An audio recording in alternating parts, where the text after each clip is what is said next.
Hi everyone, this is Mohammed from Akram Insurance Advisory and Tax Firm. We are here to discuss how to optimize offshore jurisdiction for the fund launch in 2025. We have a esteemed panel.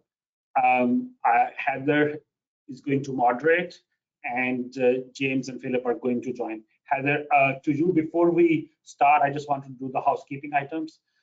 In order to get the CP, you need to answer 3 out of 4 polling questions, because just sake of continued discussion, we have those polling questions at the end. So stay tuned, and once we finish the conversation, we can do in probably after 40-45 minutes all the polling questions, so you guys can get the CP. Heather, to you. Thanks. So excited to be here and looking forward to the discussion. I thought before we kick off, maybe we could just each do a brief introduction about our, ourselves and our firm. I'm Heather Wyckoff. I'm a partner in the investment funds group at Alston & Bird. My practice is a broad mix of fund formation across all asset classes and fund types, open-end and closed-end, hedge funds, private credit, real estate, private equity, venture capital. And looking forward to this discussion, which is, super relevant to my clients as they think through new fund formations and where to set up their various entities. So I'll turn it over to James. Thanks, Heather. Yeah, James Smith. I'm a partner in the funds team in Harney's office. I also head up the transactional team more generally in Cayman. Phil and I will both talk about Harney's at various points, but effectively a full-service offshore law firm focusing on Bermuda, BVI, Cayman, Cyprus, Lux laws, probably others I've missed, but we're definitely the full-service offshore firm. Absolutely. I'll jump in there. Phil Graham, global head of investment funds and digital assets. I sort of see it's a bit of a night and day role. Very much my day job is investment funds. Very much my night job is digital assets. They often merge into this horrible mess of one. But I've been at Harney's now for over 17 years. Primarily, my time has been in the BVI. Obviously, as global head, I am incredibly agnostic about all of our wonderful jurisdictions we offer. But I think today I'm trying to go into bat for the BVI. So looking forward to that discussion. Mohammed, do you want to give a brief Yes, overview? Thank you. Again, this is Mohammed Akram. I'm the founder of Akram Insurance Advisory and Tax Firm. We're a boutique firm specializing in alternative investments, hedge funds, private equity, venture capital, digital asset funds, and we have been doing these webinars for the past few years. I hope it is beneficial for everyone. Thank you, Heather. Thanks. So for everybody on the line, we're hoping today's discussion will also be a bit interactive. So as Mohammed mentioned, there'll be some polling questions at the end, but also we'll have time if anyone wants to raise any questions, please feel free to hold on to them and then we'll address them. So, to kick off, I imagine many of you are US-based managers. So when you're building funds, very common to set up, pieces of the structure that are located in a non-US jurisdiction in order to accommodate investors based on regulatory or tax considerations. And one of the key questions we're often faced with is where to set up those vehicles best. And the same type of analysis will come up as well when thinking about where to set up upper tier entities for the manager to participate in the economics from the fund, but also for SPVs or investment entities where the fund will actually be making its investments. So looking forward to discussing the various factors that go into those decisions with James from Cayman and Phil from the BVI. So I thought we should start by talking about the investor-facing fund entities. James, Phil, would love to hear from you guys. What are some of the options available in your geographies? And what's really the key factors that would drive a manager to choose BVI or Cayman? James, do you want to kick off? Yeah, I think I'll jump in on that because I think it feeds more naturally into Phil's stuff later, and I can get the first move advantage on Cayman. So Cayman is obviously the sort of preeminent funds jurisdiction offshore. We have, I think it's something like 80% of the world's offshore funds are set up in Cayman. So it's got the kind of brand name, it's got the recognition, and because of that, the infrastructure in Cayman and the island more generally is really set up to service funds, right? There's a huge part of the island and its revenues actually. The balance is really just tourism. So if you look at the way that Cayman has been set up and the way it's sort of developed over the years, it has been with being the premier funds jurisdiction in mind. And if you look at the nature of Cayman and the funds that come through it, I think where there's a reason not to use Cayman potentially would be if you fall within some of the categories where either your fund is possibly too small to justify the additional cost of being in Cayman, or where there are other other options available which suit your needs at that particular time. Because unfortunately, Cayman, the only negative really with the jurisdiction is that it's very much a kind of in or out funds jurisdiction. So if you are in scope for regulation, you have to comply with all of it, and it doesn't really matter what size you are. Whereas BVI, Phil will explain this, there's obviously a lot of other options which can be kind of tailored to your size. So it's a little bit more of a, you have a precise structure to fit your particular needs as opposed to the slightly more blunt Cayman side. The other benefit with Cayman obviously is the reputation of the Cayman jurisdiction, and depending on what level you're at, if you're getting into institutional investors, you're unlikely to be asked the question as to why you used Cayman for your fund, because they will already be used to using Cayman. They will have seen Cayman structures, they'll be familiar with it. So that in itself, adds some value. Well, for my fund entities, what are my options? If I'm used to setting up a Delaware limited partnership, I have my Cayman limited partnership, I have my Cayman LTD, I have flexibility over whether that's corporate or tax driven. Maybe chat a bit about, what are the options if I'm a US fund manager that I would recognize there? And why I might choose one or the other. So we have a sort of full range of vehicle structures available. We have the partnerships, obviously, which are very very commonly used more on the closed-ended structure. That's more from tradition than anything else. You can use those for open-ended structures as well. We use the exempted companies more on open-ended structures. Again, tradition and somewhat inertia of service providers, and just in terms of what we normally see. But we also have some other vehicles. We have an LLC, which is very very similar to a Delaware LLC. That is perfectly usable and suitable for a fund, although we tend to see it not used very much. We have an SPC, which is a segregated portfolio company that acts like an umbrella vehicle, a bit like a Delaware Series LLC, where you can create separate portfolios underneath one corporate structure and have assets and liabilities of each segregated from another. They work really well in the fund context because you can have separate strategies housed under the same corporate vehicle, and then get kind of economies of scale of how you build your fund out, rather than having to do separate funds each time and go through the full onboarding process each time, SEMA registration each time, etc. So we can accommodate almost any fund structure, and we have a full range of options. And I think the only other thing that is probably worth talking about at this stage in terms of the Cayman regime is that it is quite simple, and it is quite sort of agnostic on what your strategy is. So the only real sort of factor that I need to be fully all over and really consider is whether or not you're giving the investors the ability to redeem.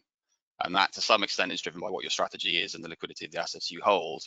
But fundamentally in Cayman, there's two regimes. There's one for the open-ended funds and there's one for the closed-ended funds. So it's the Mutual Funds Act on the open-ended side, the Private Funds Act on the closed-ended side. The requirements are broadly similar but slightly different. But in terms of me and speaking to me about your fund, that's one of the first questions we're going to ask you is whether or not you're giving investors the ability to redeem. And then that traditionally would set me down a path of, well, if it's going to be a closed-ended fund, it's probably a partnership. If it's going to be an open-end fund, it's probably a company. And if it's probably a company, is an SPC an option worth exploring? So that's how we typically start. Great. And Phil, what about on your side for BVI? Do I have the same level of options? What are the key differences? If I'm a fund manager and I'm considering something other than Cayman, why might BVI be the right choice? Yeah, absolutely. I mean, BVI is sort of its background and its history is obviously a wildly successful registry. Sort of started back in the 80s. You still have to this day 350,000 active BVI companies on the planet. So fundamentally, everyone sort of heard of the BVI, everyone knows of the BVI. And how has it been so wildly successful? It's been wildly successful because it kept its price point pretty low, and generally that's been appealing sort of globally, especially for sort of holdcos where people are putting their sort of personal wealth there.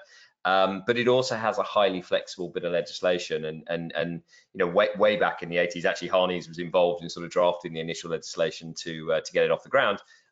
what they did is they pulled bits of legislation from all around the world, including Delaware, including Canada, including Australia, including other places they really liked, fundamentally around English legal principles, but to try to create something that was pretty in touch and allowed it to do something for everyone. And I think that's the classic difference between the two jurisdictions. Exactly as James says, Cayman has done an absolutely brilliant job at being laser focused on being as good a funds jurisdiction as it can be.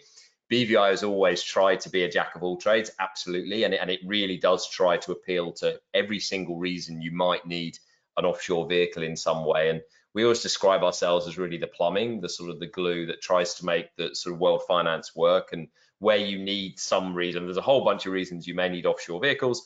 We hope that the BVI sort of fits in there.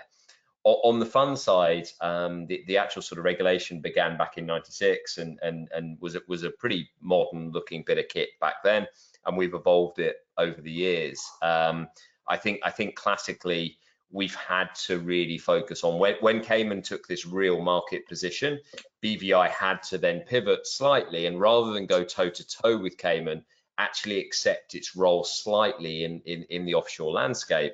And I'm personally, in the 17 years I've been doing it, as comfortable as I've ever been about where BVI's sort of right to win is. And for me, absolutely, for startup emerging managers who are looking for a little more flexibility, a little more cost effectiveness, maybe, for your perfect example, Heather, where you've got that classic US manager who's raised, let's say, sort of 20, 30, 40 domestically, begins to think, wouldn't it be quite interesting to take slightly larger checks, whether that's foreign or whether that's even thinking about sort of US non-taxables. Maybe I just want to dip my toe in this. I don't want to set up the full master feeder and everything that comes with it, but I just want to try maybe a mini master. And Heather, I'll let you drive on all of that because you're far better placed than me. But I want to try maybe a mini master, maybe taking a little bit of money. But if it doesn't work for whatever reason, I haven't got a huge infrastructure to continue to pay for, and I can wind it down relatively easily. So we always see that as a great play for the BVI. But Heather, over to you as to how you see it, really. Well, so for me, I would say I actually often encourage clients to build the mini master day one, even if they don't anticipate a full master feeder, because when you're structuring a fund that would ultimately have that master as the trading vehicle, where you're going to open your bank and brokerage accounts and establish those investment level relationships, you don't want to be in a position where you've only built a Delaware vehicle, then gone and opened all those accounts for the Delaware vehicle, and then only need to like move everything once you try to build the master feeder. So I actually usually recommend, unless someone is positive that they're never going to be looking outside of US taxables, to build the mini master with the idea that you can later plug in, the offshore blocked feeder on top of whatever you've constructed, and whether that mini master entity is in Cayman or BVI. It is usually a good idea to plug that in, before you raise real money and start trading, in case you ever, do want to scale the business in that direction. But one thing I was thinking we should chat about is on the management company side. Just because I've set up my Cayman fund or my BVI fund, does that mean I have to have my management company there as well? Or are there advantages to maybe mixing and matching when I'm thinking about, would it make sense for me to ever establish any of my upper tier entities offshore? And then, must I match what I've done to set up the fund? And if not, what would make me choose a different jurisdiction when I'm thinking about my management company from a non-US perspective? I can jump in on that on the Cayman side, which is that Phil and I are going to be in total agreement on this one. BVI is better for your manager vehicles. And the reason I say that, and obviously I'll pass to Phil to actually explain what the manager vehicle there does. If you had a Cayman manager vehicle and it's actually providing discretionary asset management to a fund vehicle, it has to comply with economic substance here. So it needs to be regulated by SEMA, and then separately and in addition to that, comply with economic substance requirements, which typically means either deploying people on the ground here, which is difficult and expensive, and not everybody wants to move to Cayman to operate their funds. And then the second part of it is, the second option is to outsource, which is obviously expensive and doesn't necessarily work very well either. So that plus what is sort of more recently a slightly more difficult environment in terms of regulatory inspections and things from SEMA of the managers, it makes it a very difficult environment to operate a manager vehicle. And like I said, Phil and I are relatively agnostic when we advise our clients. We have to now be able to speak intelligently about BVI and Cayman. And whilst there's reasons why I would push people to use, Cayman sometimes for a Cayman fund, if there's a manager vehicle in play, I'm very unlikely to make that recommendation.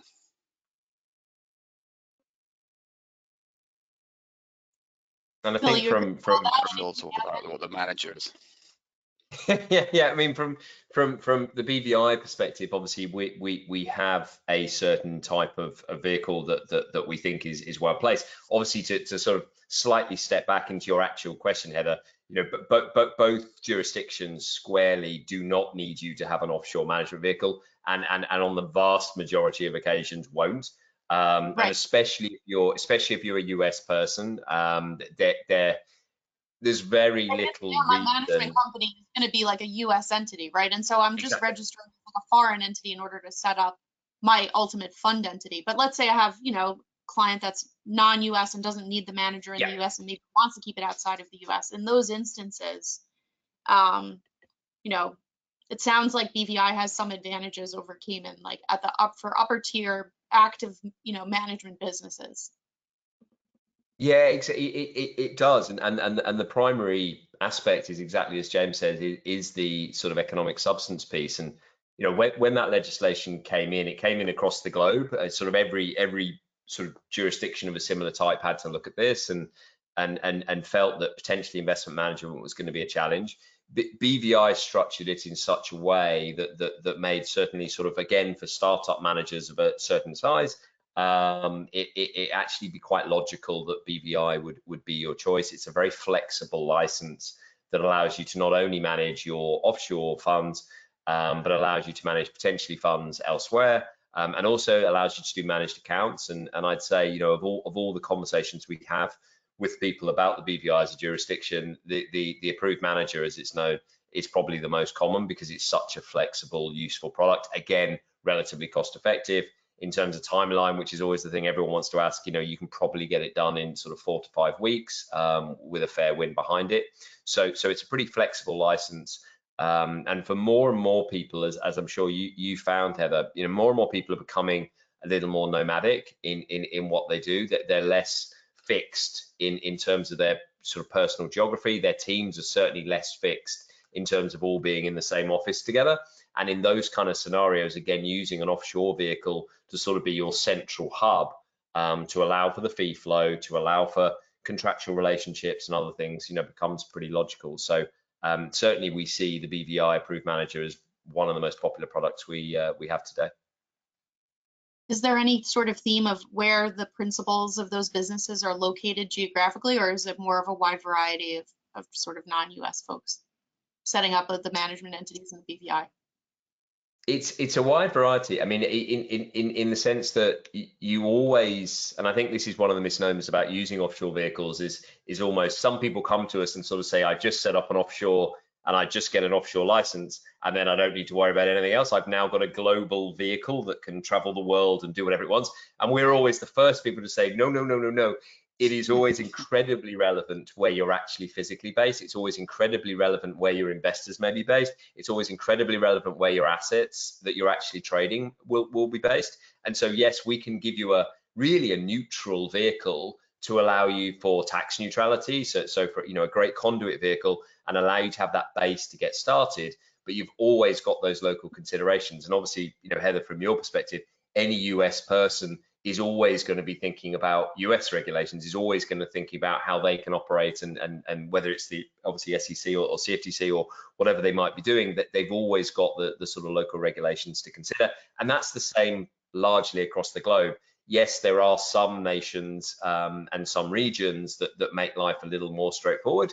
And certainly you can, in some areas, walk in with offshore vehicles and largely sort of, operate without too many concerns. But if you're looking at Europe and you're looking at Asia and you're looking at North America, you're always going to have the same kind of challenges in and around your marketing, in and around your operations, in and around your tax planning.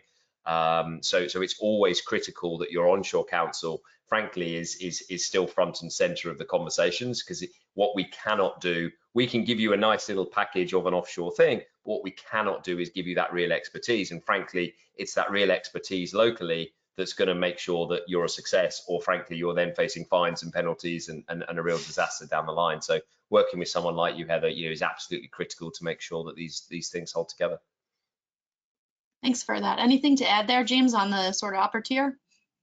I just completely endorse what Phil said at the end there. I think there is a bit of a perception. I think it's gotten better, but I think there was a perception, certainly in the early days of crypto funds and things, where I think people felt like if they used a Cayman vehicle, hey, we've avoided all of the US regulation. And there was quite a stark education for some people on the fact that that isn't the case. And so, one of the things that we ask, one of the very first questions, I mean, it's not just US persons, but US is one of the most obvious things because of where we're geographically based and what we typically see. But as soon as you start mentioning any kind of US nexus, we have to get, you involved. There's just no way. We will just refuse to do anything further on it until you've got US advice, because it factors into the structure you use. We spoke about master feeders earlier. We could build you a vehicle, and all of a sudden it doesn't work very well because it doesn't meet US requirements, or the investors, it doesn't work for them, so they're not going to be attracted to your structure anyway. So it goes right back to the core of what we do and what vehicles we use and how we set it up, and does it work, and do we need to do anything else on structuring. So as soon as there's a US nexus, speak to US counsel, and we kind of build from there. And then I think if you're looking at the types of vehicles that then come to Cayman and BVI off the back of that, it really depends on this. A lot of it is driven by by US counsel and what they typically use and what they're more comfortable with and what meets the circumstances. And I mean, maybe Phil, you can go into the different the different tiers of the regimes that you have in BVI and why maybe they would be more applicable or more useful in some circumstances than the kind of slightly more blunt tools that we have in Cayman in terms of it's either a regulated fund or it's not. You have a few more options there that might be useful in different contexts.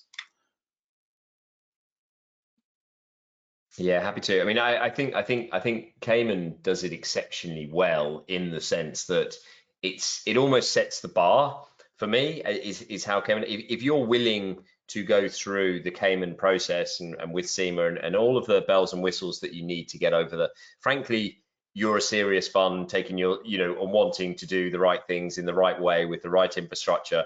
And to me, that's the simplicity of Cayman is perfect, because I think it's such a great bar to set that really allows US counsel and others to look at it and go, are you ready for that stage? Are you ready to be a fully fledged Cayman fund? If not, here is sort of the gateway, and I think that's where BVI sits, because we have some more flexible products, specifically the sort of incubator fund and the approved fund, that really are set at that lower level. They're intentionally set with lower AUM caps, the incubator fund being 20, the approved fund being 100.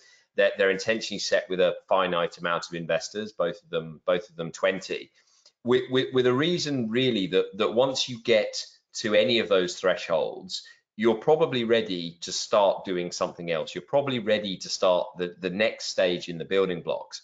But what they're not trying to do, and what they're intentionally doing, is not trying to drown you in costs right from the start. And I think that's one of the biggest challenges for a lot of emerging managers getting started, is they have a very finite amount of capital. They want to put as much to work as they can. They want to get that track record going. They often need a 3-year track record, and they're looking around going, I want to put all of this to work. And yet you're telling me I have this annual cost, and the cost just increases year on year, and does eat into their margin, does eat into their profitability. And so really BVI, I think, is that classic example where if you know that you want to try this, and there are a whole bunch of reasons why you might, but you're not quite ready for the Cayman infrastructure, then the sort of the flexible products, I think, are absolutely perfectly aimed and intentionally aimed at exactly that market. What about in the investment level entities? Are you guys both seeing that essentially the strategy is driving whether people are setting up, SPVs or other trading entities in either Cayman or BVI? I would be curious to see whether there's any pattern there. What do you think why you think managers choose one or the other for trading vehicles. I think, I mean, certainly on the Cayman side, you know, one of the challenges, or one of the things we have to be, you know, careful of when you're setting up the trading vehicles underneath the funds is, you know, if it's on an open-ended side, have I created a, you know, a master fund that is also registrable and needs an audit and everything else, which is, you know, suboptimal. Oh yeah, no, sorry, to clarify, you know, when someone's setting up like, you know, a vehicle like for the purposes of, you know, it could be underneath the master, not a, you know, classic master fund, but what about like for investment specific, you know, trading? Yeah, that's the issue, because the way the legislation is drafted is so wide.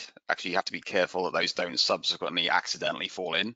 So yeah, we're careful with that, but we tend to set them up in a very sort of simplistic way, just to make sure they fall outside of any of those kind of regimes and requirements. But I don't think it's necessarily driven by strategy, but I think one of the things that does come up, and again, this is where we sort of pass back to US Council, is if the strategy is something linked to, you know, I don't know, US real estate or something, all of a sudden there's a whole bunch of structuring that needs to go under that is kind of nothing to do with a Cayman requirement. I've just seen enough to know that there's a problem there, and someone needs to advise us on how we actually deal with the tax consequences. Right, it like a REIT, right, or something like where, exactly. You know, our team will come back in and structure for that.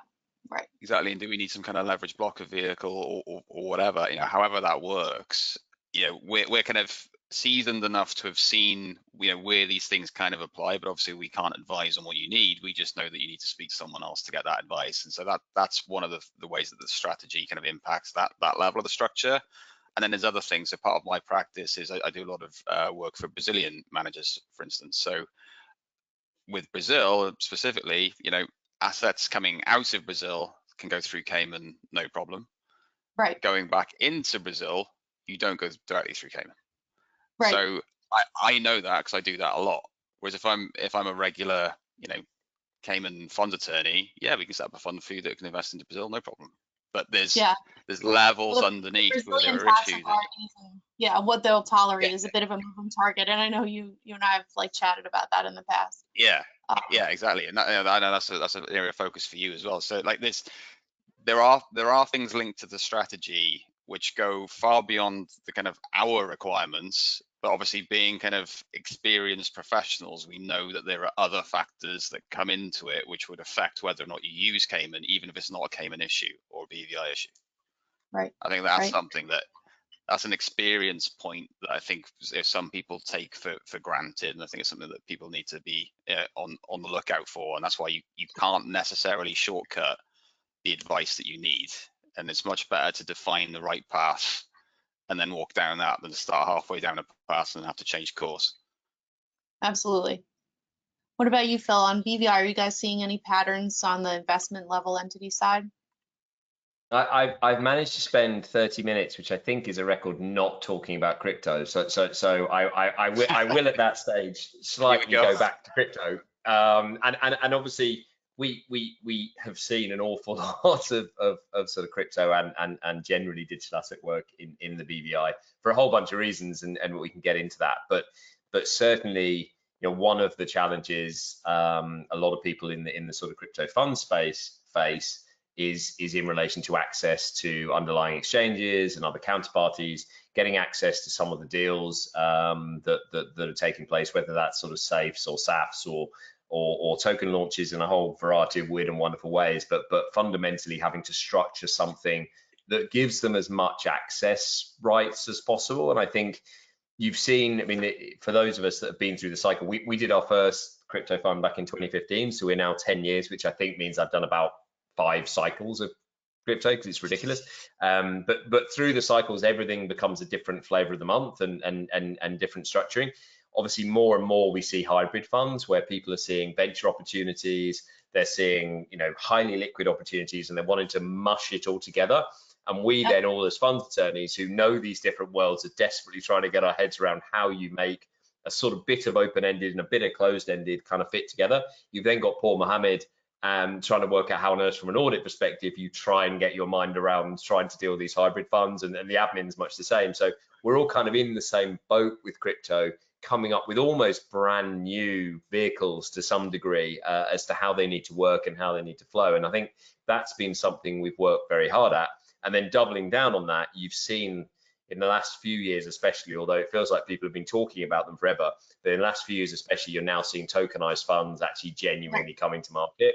And obviously BlackRock, one of the first, they chose the BVI for theirs. And that's been a highly successful launch. And there are a number of sort of following after that.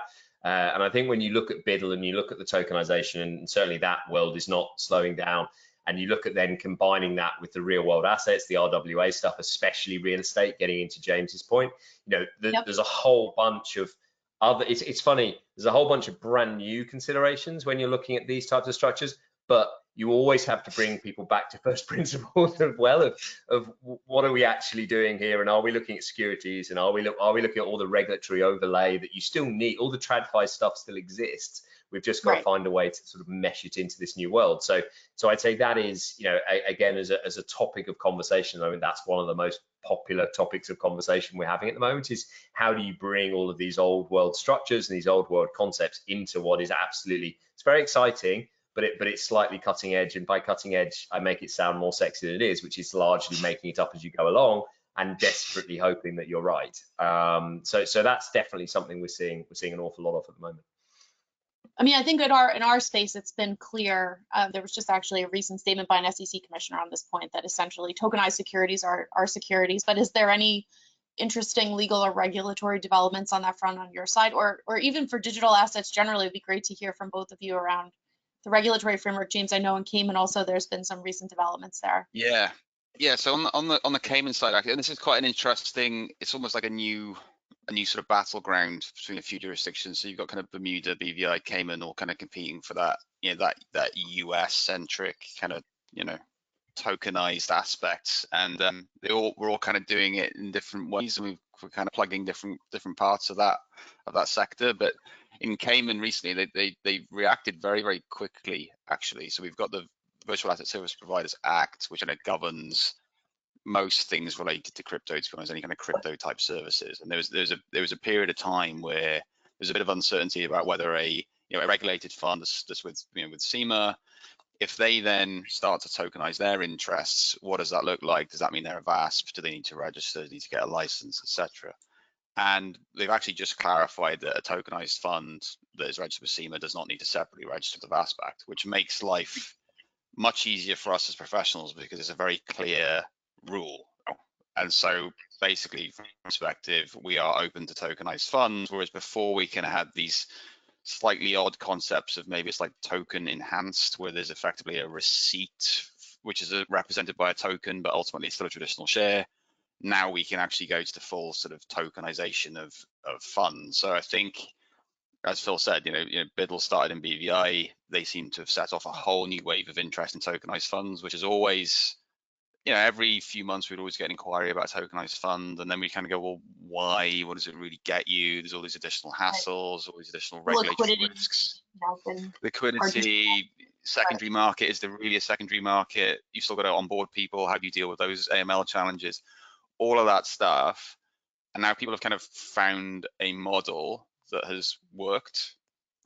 I think all jurisdictions, certainly in our space, are kind of like, okay, we need to be on the front foot on this. We don't want to lose out on this potentially new big market. And if you're Cayman and we're all about funds, we don't want to lose a whole cross section of funds that may move towards tokenization. So we need to make sure we're able to take those in as well. So that's why they move so quickly on it, which is great for me and what we do in this office. But I mean, Phil can talk about BVI, which I think is also really pushing the crypto agenda, not least because Phil's a big influence in it.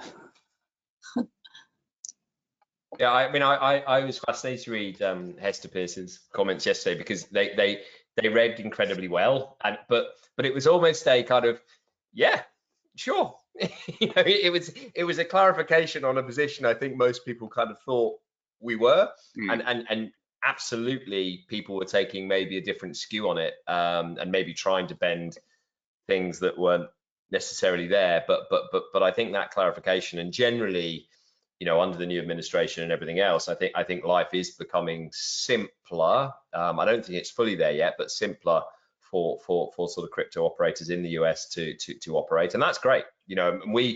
we saw an awful lot of work under the previous administration where people just couldn't make things work for a whole bunch of reasons, and a lot had to come offshore, and it was really interesting to see, actually, genuinely, great US people have to leave the US and do all sorts of things and come up with all sorts of convoluted structures, purely because they just didn't have the clarity and didn't want to take on the risk of where they are, and it always slightly boggled our minds that sort of seemingly the SEC's approach of regulation was to just slap people around on occasions and hope everyone watched, was very different to the regulation we know very well, where you've got the FSC and the BVI and CIMA in Cayman, who do a brilliant job at talking to the private sector constantly, and there's a real public-private relationship, which is, what are you seeing on the private side? What is of interest? What are the developing trends?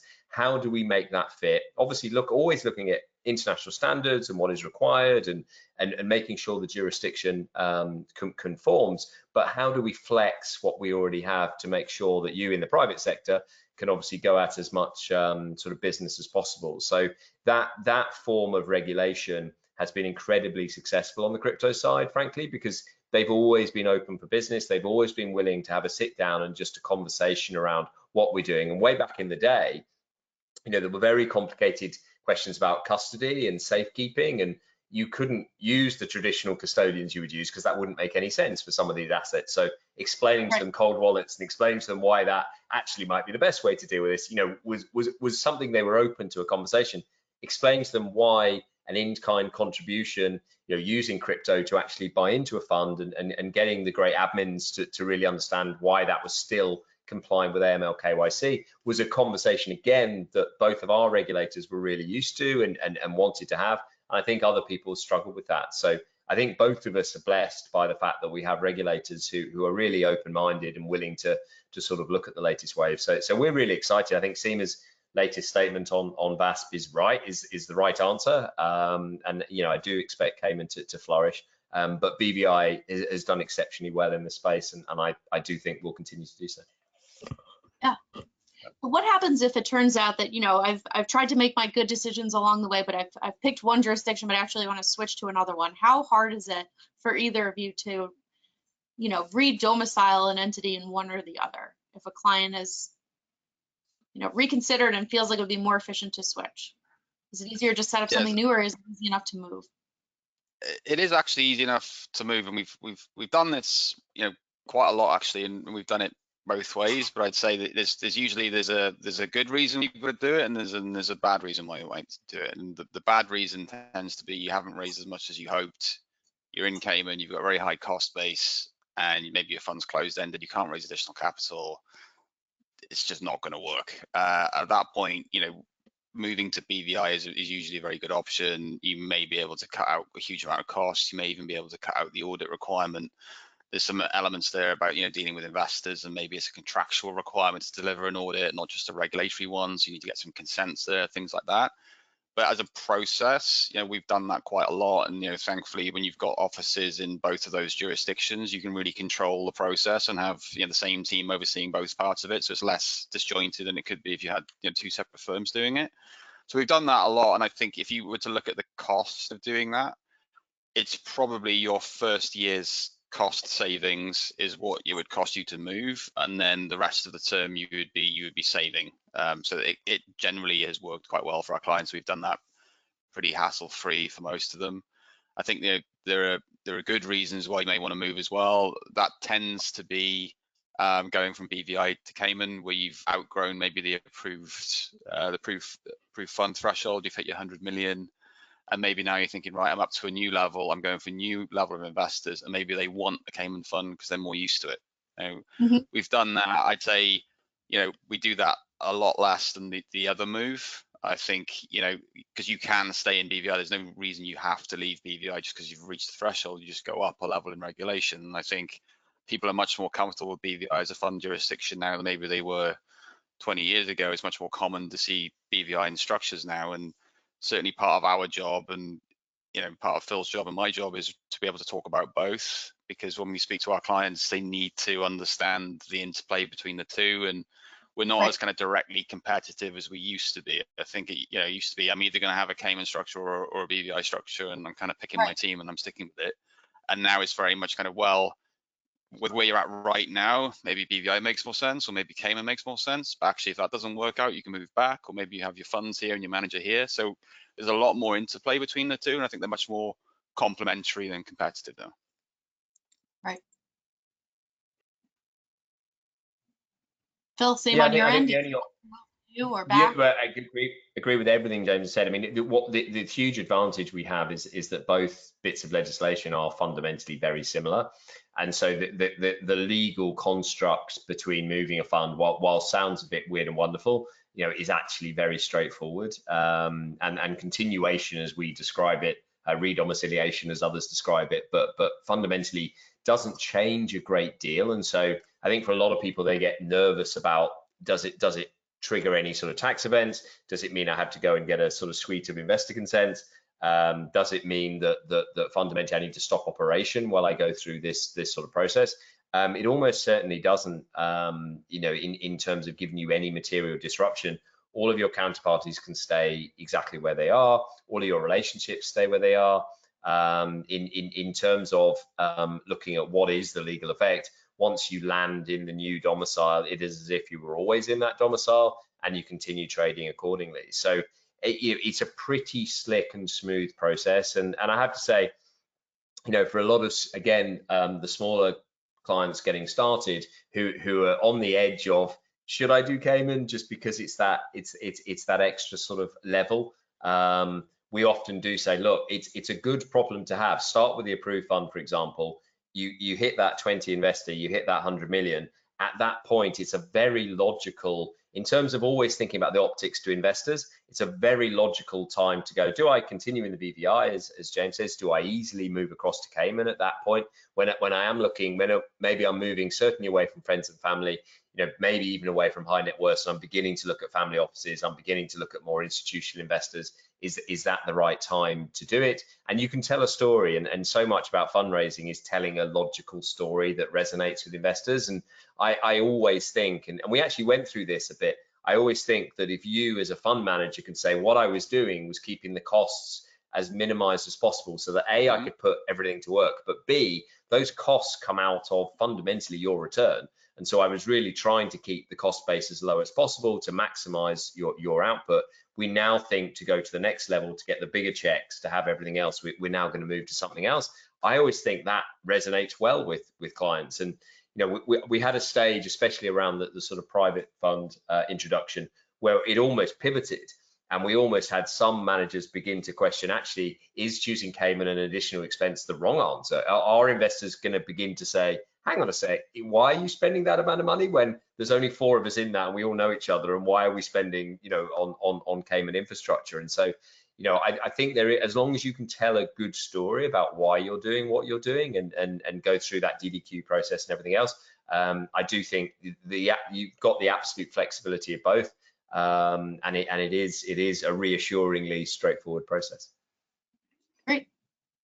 So I think I'm cognizant of the fact that the people on the line who want credit have to answer a series of polling questions. Mohammed, maybe we can flash to those at this point, make sure people get their credits lined up.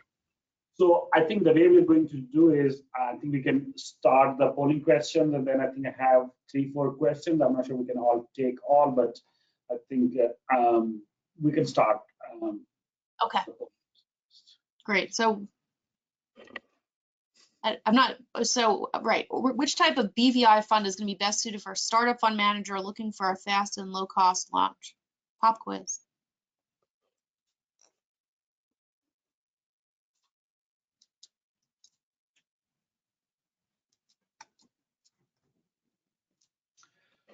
So 77% people choose incubator or approved fund up, and 13% people choose the public fund, and others remaining are professional funds.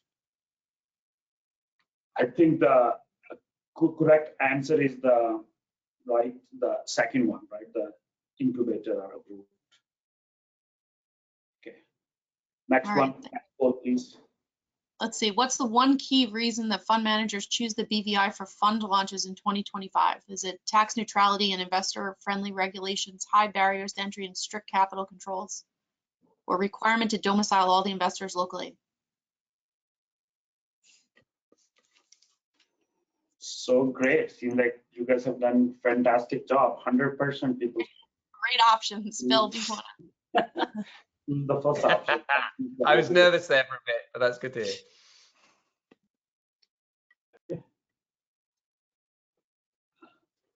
Next one, please. Okay, which of the following is an advantage for setting up your fund in the Cayman Islands? Is it the professional services, the robust regulatory framework, or the flexibility of structures?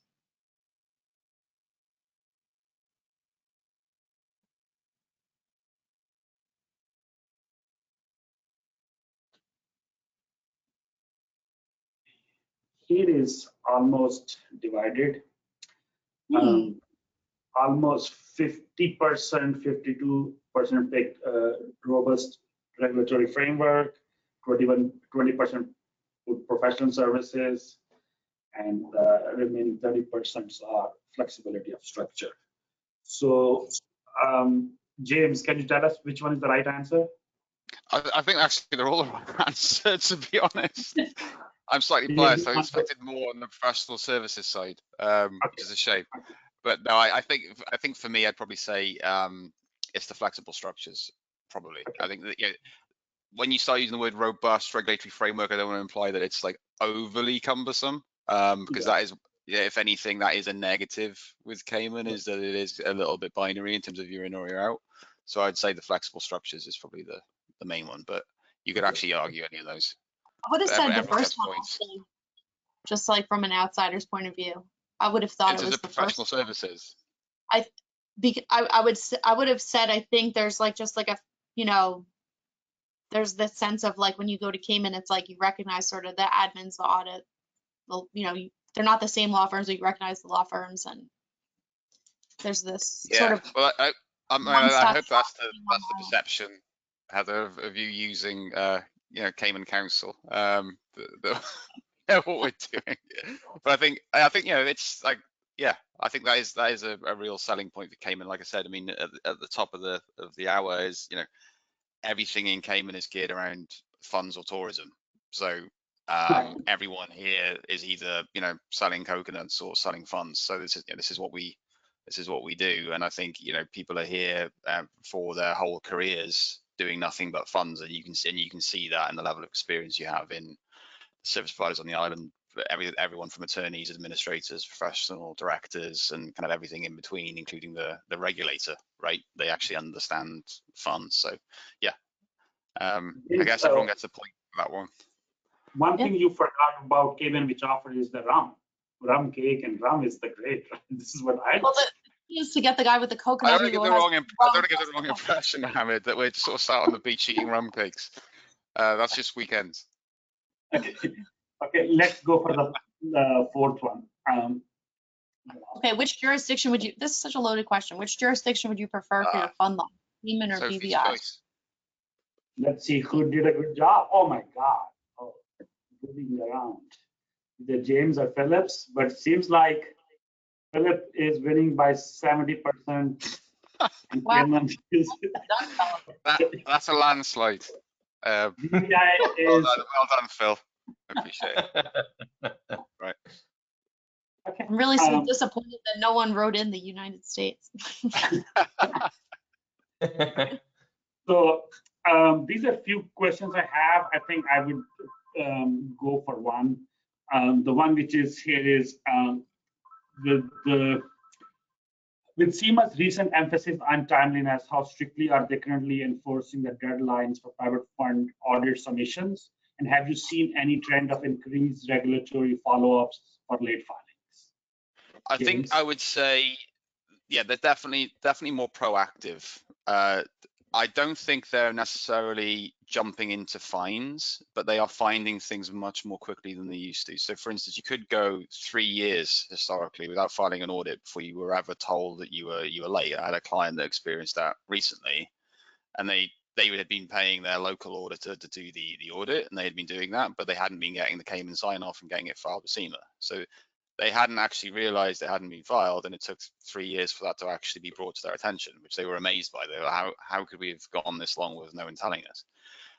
That's changed now. So for instance, one of the things that came up yesterday, we have a client that formed a vehicle, hasn't actually started operating yet, hasn't registered with SEMA yet, it's just taken a bit longer than they thought to raise the capital, but the vehicle is there and it has fund in the name. SEMA have now cross-referenced those entities that are registered with the word fund with their database, and they're proactively going to the registered office of those entities and saying, you've got fund in the name, why aren't you registered?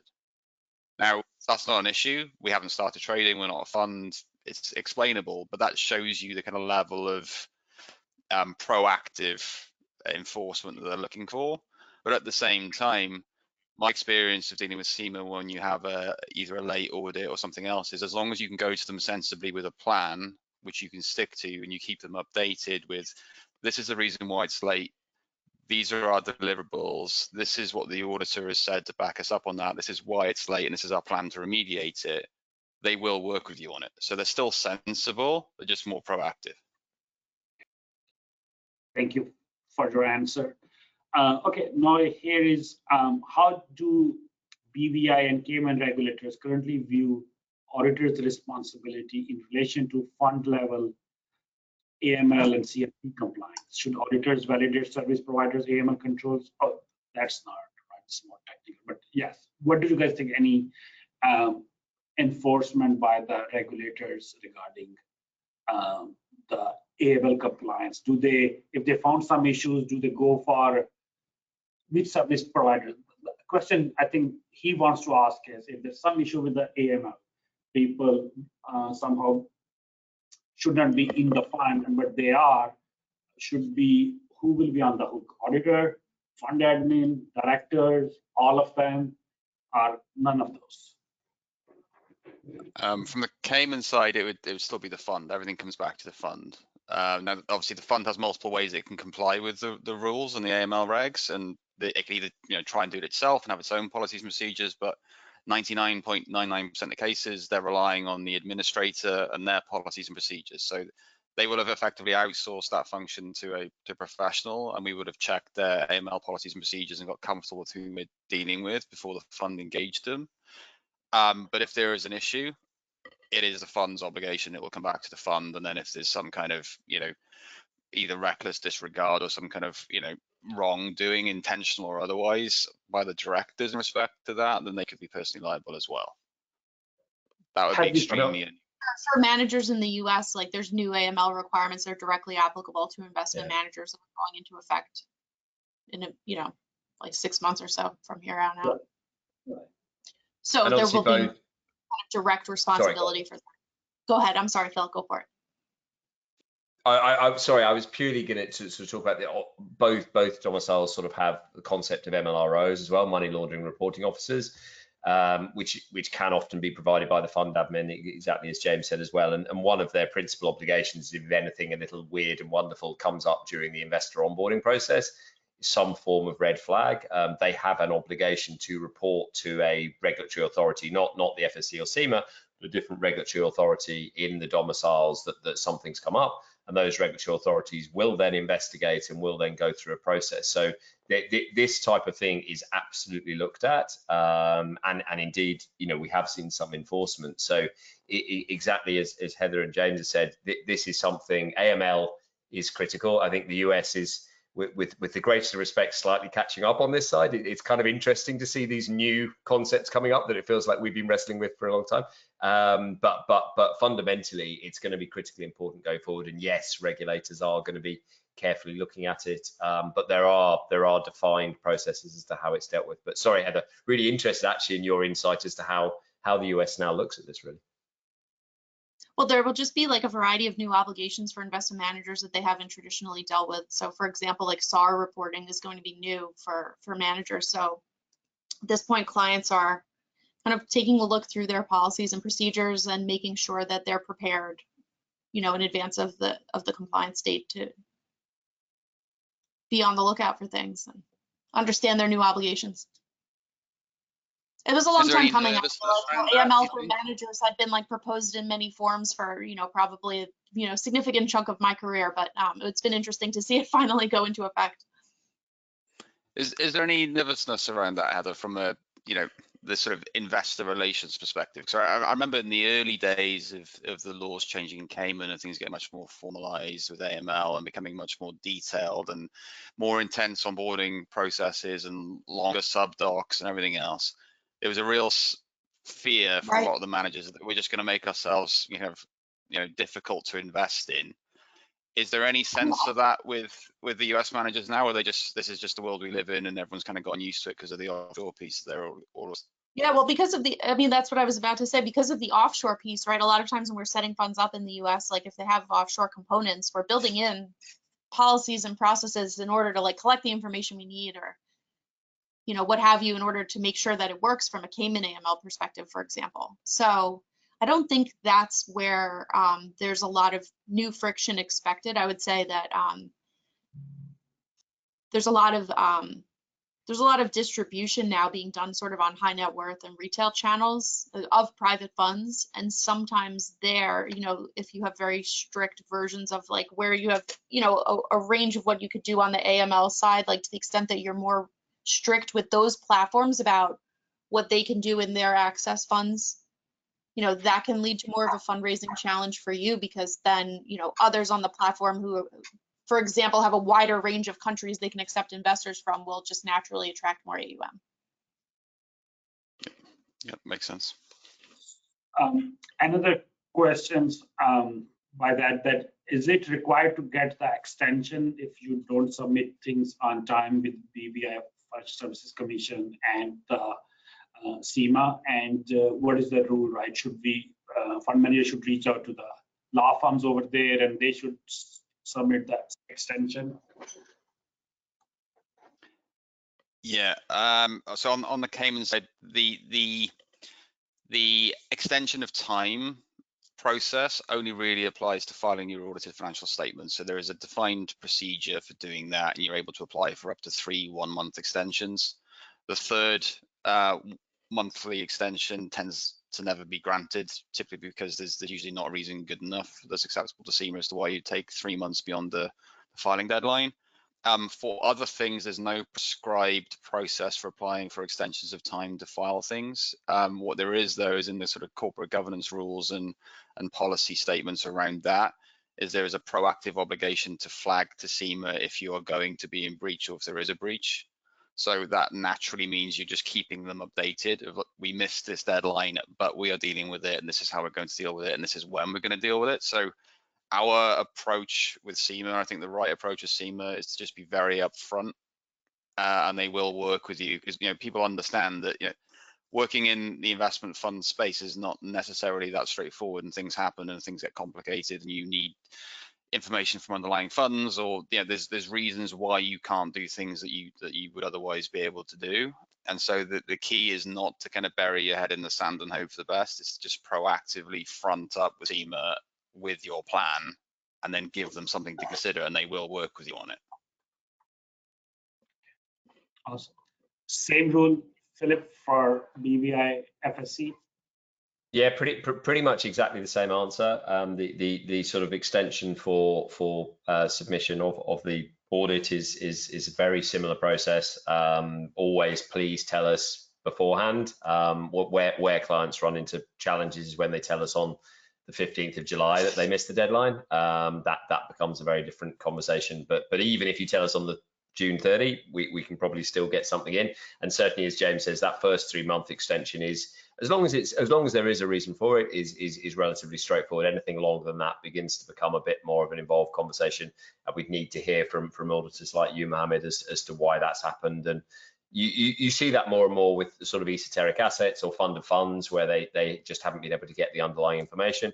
But yeah, it's a very similar process on the BVI side.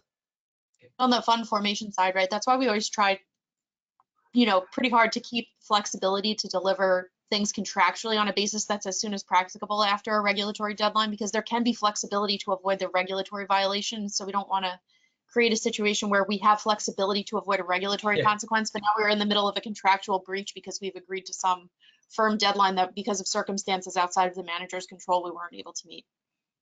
Completely agree.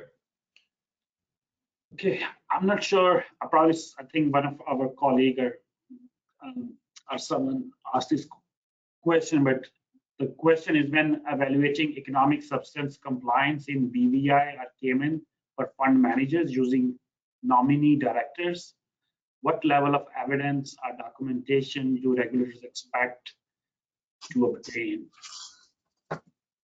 Right. That's a good question. I'll give the lawyer answer, which is it depends. So unfortunately, in Cayman, obviously, we don't have history of these things being enforced. So we don't really have a backlog of data to go and look at to consider what do the DITC consider adequate in any given case.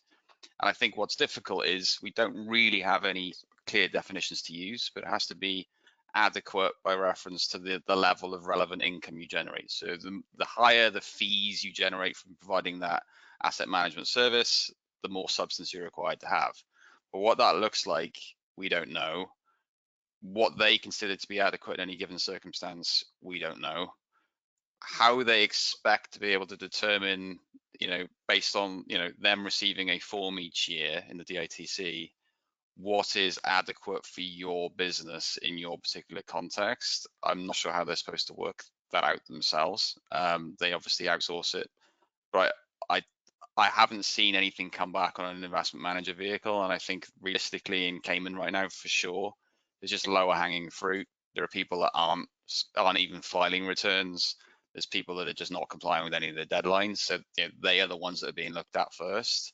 And I think, if I'm a Cayman-based regulator and I'm trying to protect the fund industry, yes, I will be expecting our investment managers to comply with the economic substance regime, but I'm not necessarily going to be proactively looking to undermine what people are doing here. So if you're trying to have substance in Cayman and you're filing things on time, you're probably going to be all right for a period of time, because it's going to be quite a punchy decision to say that, you having people on island and the outsource arrangements you have are insufficient for you to run your business when you are able to run your business by using those outsourced services. So I just think that's quite unlikely to be a problem for certainly the foreseeable. And if you are worried about that, then speak to Phil. I always forget my other hats of economic substance as well, but it's. I think to answer that really, because economic substance conversations are really long, and I'm conscious we run over the time, so it's hard to get into that. But the fundamental, we all wince when you say nominee directors, because no one really calls themselves a nominee director anymore. If you're genuinely going to try and put together something on the ground in Cayman or in the BVI, and you really have to commit to that properly, and that may well mean people actually moving on to the islands. You can absolutely work with some brilliant service providers on the ground that can offer some services, but it needs to actually genuinely fit with how that manager is going to operate. And for an awful lot of fund managers, what you're saying to them is, well, you're going to have to take your hands off the wheel, and these people that are operating on the ground in Cape are genuinely going to have to make some of the discretionary fund management decisions. For almost every fund manager, that absolutely terrifies them, that they're not really going to be involved. And so this is a really weird question that you can't just solve with a nominee director. So going into it slightly blindly to say, I'll just have one person in Cayman who's sat there and they'll sign off on everything and we just carry on, isn't ever going to be the answer. But there are solutions, but you're going to have to really very seriously look at it if that's what you're trying to achieve. That's exactly right. And I think the other thing I'd add on that is also the strategy here becomes really important, because the more decisions you're making and the more frequent those decisions you're making about what to buy and sell, the less likely it is you're going to be able to comply with economic substance in Cayman without those people being physically here. So if you had some, closed-ended fund that makes, one decision every year, yeah, you can probably do that. If you've got some super high frequency trading strategy, maybe you could set thresholds here and possibly, work around that. But it just gets very, very unlikely it's going to be worthwhile, which is again why, in most cases, having a manager in Cayman that provides discretionary asset management services to a fund just doesn't really work. It's too difficult. Awesome. I think we're already overboard 6 minutes. And so I think I would like to thank you for Heather, James, and Philip. They did a very fabulous job, and really appreciate all that. Thank you. Thanks, guys. Thanks, Thanks everybody. for having us. Thank you.